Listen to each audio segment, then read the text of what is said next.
Assalamualaikum. Waalaikumsalam. Perhatikan dulu bukunya anak ibu.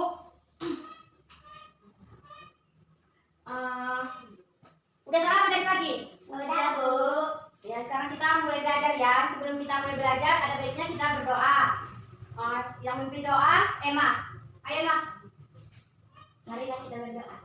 Bismillahirrahmanirrahim. Rabbi zidni ilman warzuqni fahman wa amalan sholihan. Amin.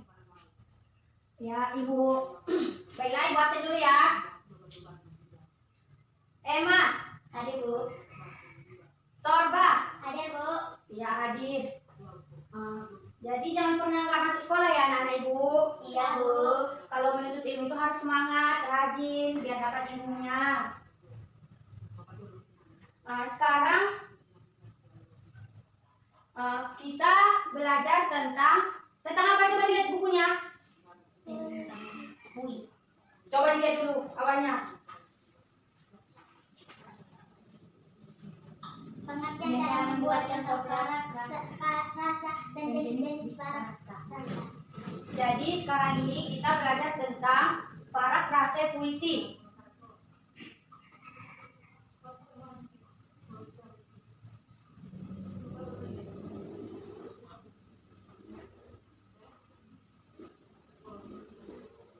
Sudah? Manfaat kita mempelajari parafrase puisi ini supaya kita bisa menyederhanakan pemakaian bahasa seorang pengarang, sehingga pembaca dapat lebih mudah memahami maknanya. Biar bisa kita memahami maknanya, makna puisi itu kalau dibuat bentuk prosa ya. Siapa yang tahu apa itu puisi? Ya, coba, apa itu puisi? Karya sastra dari ungkapan dan perasaan seorang dengan bahasa yang dari irama materi, rima, penyusunan lirik dan bait. Iya. Sekarang prosa apa prosa? Siapa yang tahu, Emma? Iya. Suatu karangan yang bentuknya bebas dan bahasanya terurai. Iya, suatu karangan yang bentuknya bebas dan bahasanya terurai. Maksud itu bentuk bahasanya bebas, tidak ada aturan khusus, nggak harus pakai ini gitu deh ya. Maksud dari terurai disesuaikan dengan kalimat sehingga mudah dipahami. Kalimat itu mudah dipahami orang lain, nggak kita aja bisa memahaminya ya kan. Sekarang kita akan belajar tentang pengertian parafrase. Coba dibaca, coba apa itu parafrase?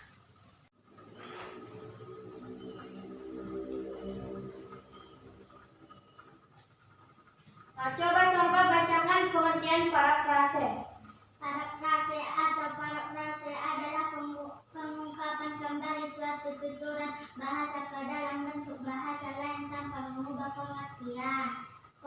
Pengungkapan kembali tersebut bertuju untuk menjelaskan makna yang tersembunyi. Dalam Kamus Besar Bahasa Indonesia, parafrase adalah penguraian kembali suatu teks karangan atau karangan dalam bentuk susunan kata yang lain.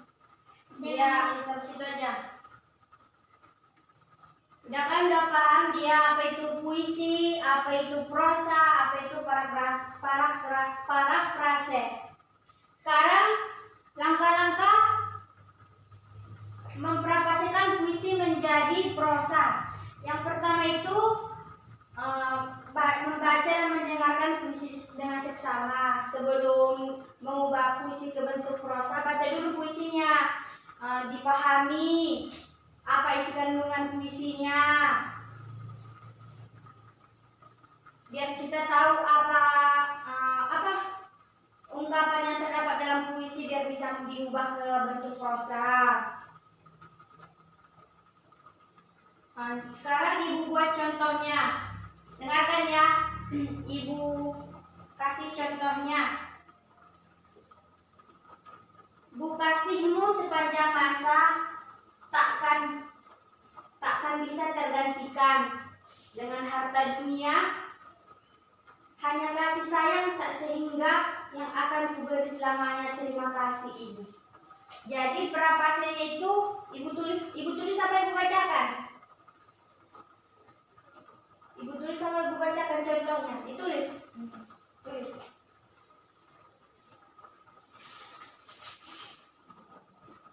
Contohnya, Bu kasihmu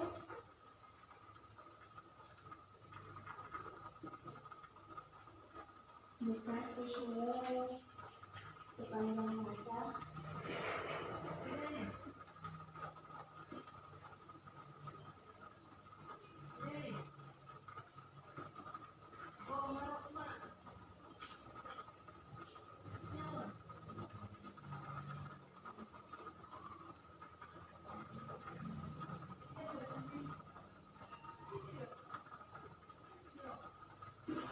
gantikan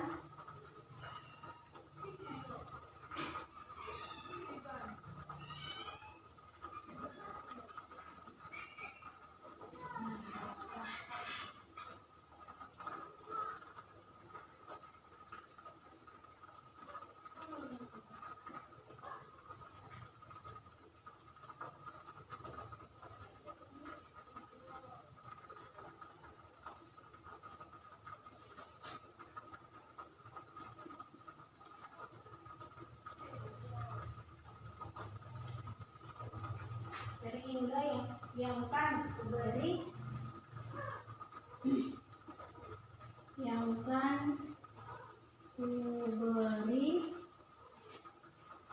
selamanya.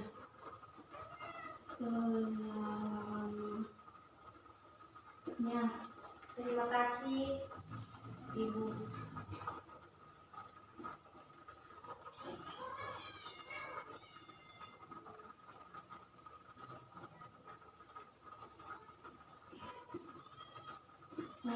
Ini ya contoh, ini masih dalam bentuk puisi.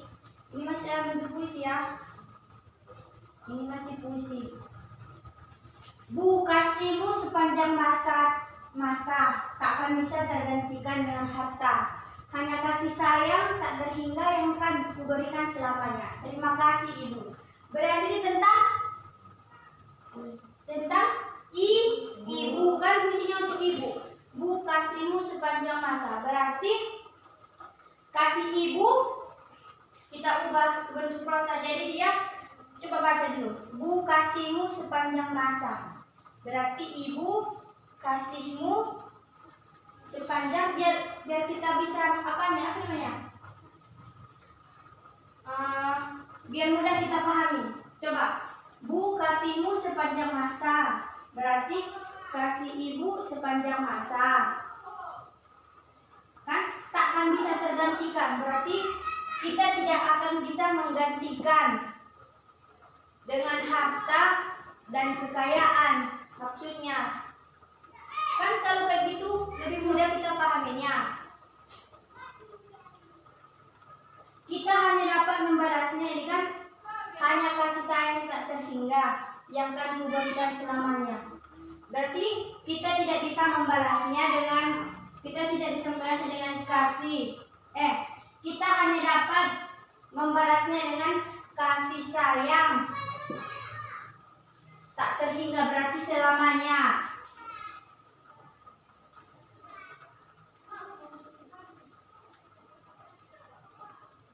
Kasih sayang yang tulus sepanjang hidup kita. Berarti ini ibu kasihmu sepanjang masa takkan pernah tergantikan dengan harta dan kekayaan. Itu dia bentuk prosanya ya, diubah dalam frasenya. Hanya kasih sayang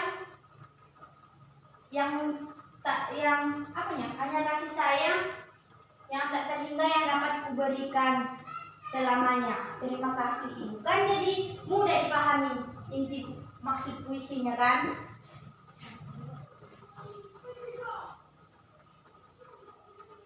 Sekarang Ibu udah ngerti kan maksudnya mengubah puisi dalam bentuk prosa? Sekarang kerja kelompok ya kalian dua. Coba dilihat bukunya, ada di situ contoh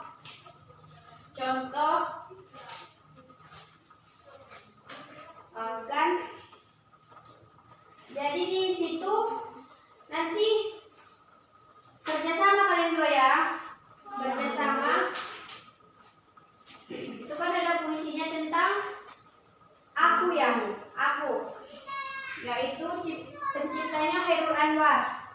itu nanti coba dibuat ke bentuk, ubah puisinya ke bentuk prosa.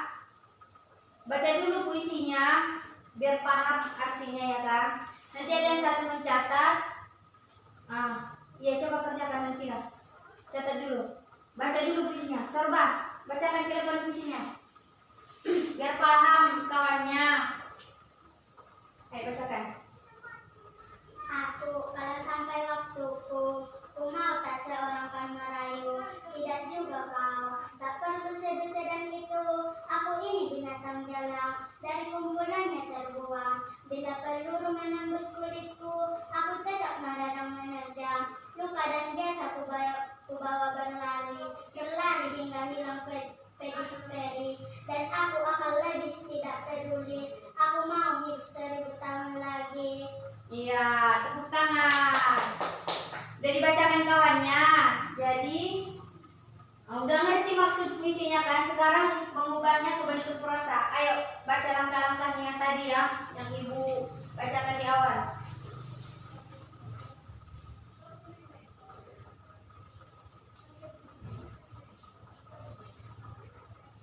Jadi puisinya aku. Kalau sampai waktuku. Coba diperhatikan. Kalau sampai waktuku, ku mau tak seorang kan merayu, tidak juga kau. Berarti kalau sampai waktuku, berarti dia ini mau meninggal ini. Berarti kalau si aku meninggal, dia tidak mau ada seorang pun yang bersedih. Bahkan juga kau. Berarti seseorang ya, kita buat aja, entah suami, entah istri, entah temannya ya kan, kekasih. Tak perlu sedan itu. Tidak perlu juga ada sedan yang meratapi kematian dia. Tak perlu sedih. Ya, coba.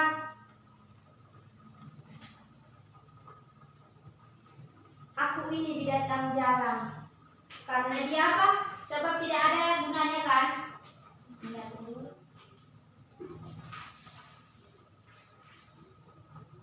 Coba dikerjakan.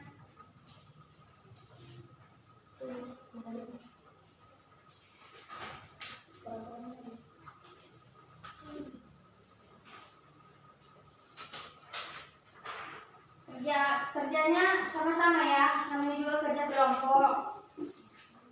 Udah tadi dikasih tahu kata-katanya dari awal ya kan.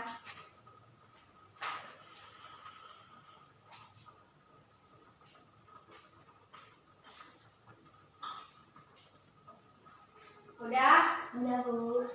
Sekarang coba bacakan ke depan Emma hasil yang sudah dikerjakan. Yang ini.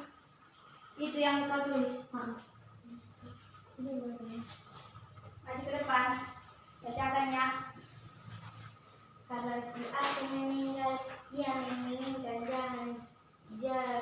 jangan ada seorang pun yang bersedih, bahkan juga kekasih ataupun istri.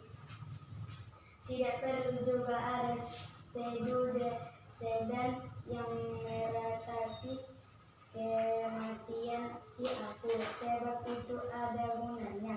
Si aku ini sangat binatang jalang yang lepas bebas, yang terbuang dari kelompoknya. Ia merdeka, tidak terikat oleh aturan-aturan yang mengikat. Iya udah. Jadi maksud dari puisi aku yang penciptanya Hairul Anwar itu, kalau dia meninggal, dia tidak mau ada seorang pun yang bersedih. Ya, bahkan juga kekasih atau istrinya tidak perlu sedih meratapi kematian dia, sebab tidak ada gunanya. Ya. Segala rasa sakit dan penderitaan yang ditahan di atas sehingga rasa sakit dan penderitaan itu pada akhirnya hilang sendiri. Jadi dia rasa sakit yang di badannya itu hilang sendiri. Jadi dia tidak peduli segala aturan dan ikatan halangan penderitaan. Jadi udah bisa kan? Nggak susah kan pelajaran kita hari ini? Udah bisa kan? Jadi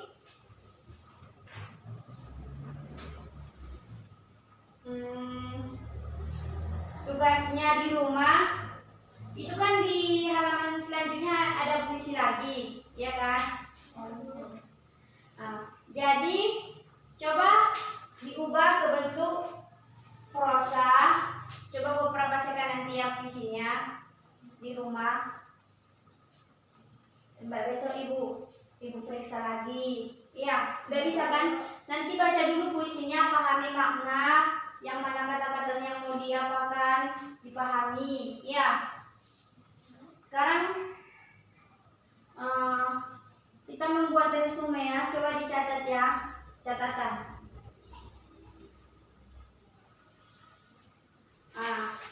Jadi kesimpulan pelajaran kita hari ini yaitu prafase adalah mengungkapkan kembali suatu tutur bahasa ke dalam bentuk bahasa lain tanpa mengubah pengertian.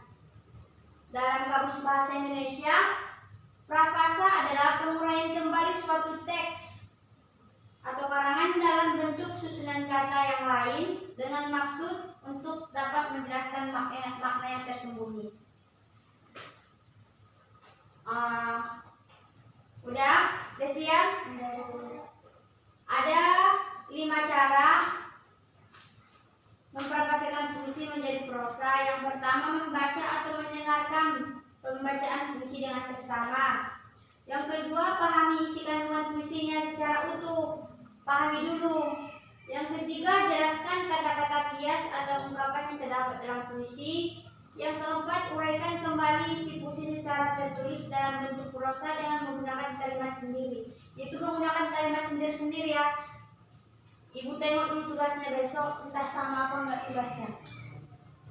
Yang kelima, sampaikan secara lisan atau dibacakan.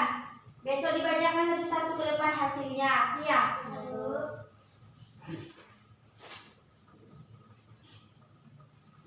Sekarang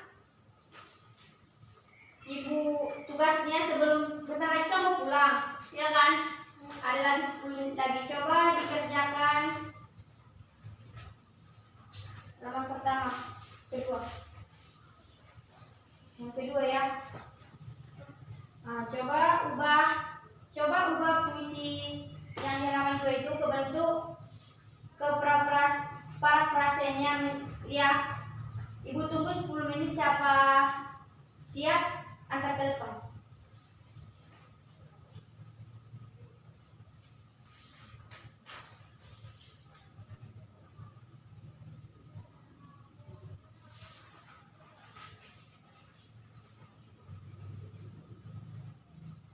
Dipahami dulu bentuk puisinya, apa maknanya.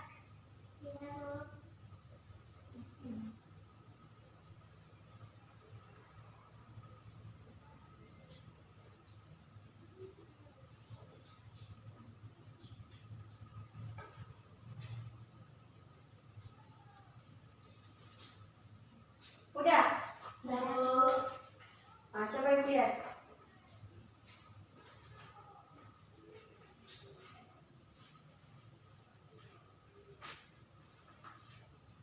Emang ini masih ada yang salah ini, yang paragraf yang masih ada salah ya, diperbaiki ya. Iya Bu. Sorban juga masih ada yang salah, tapi lumayan lah. Udah mulai mengerti ini.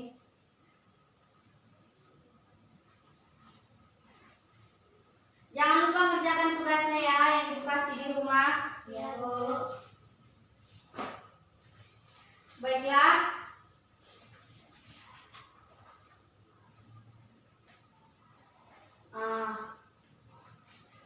Jangan lupa tugasnya.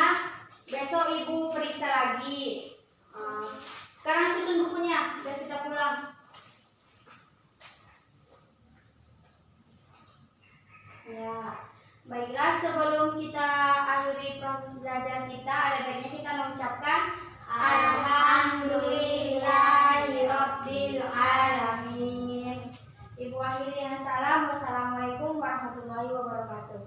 Waalaikumsalam.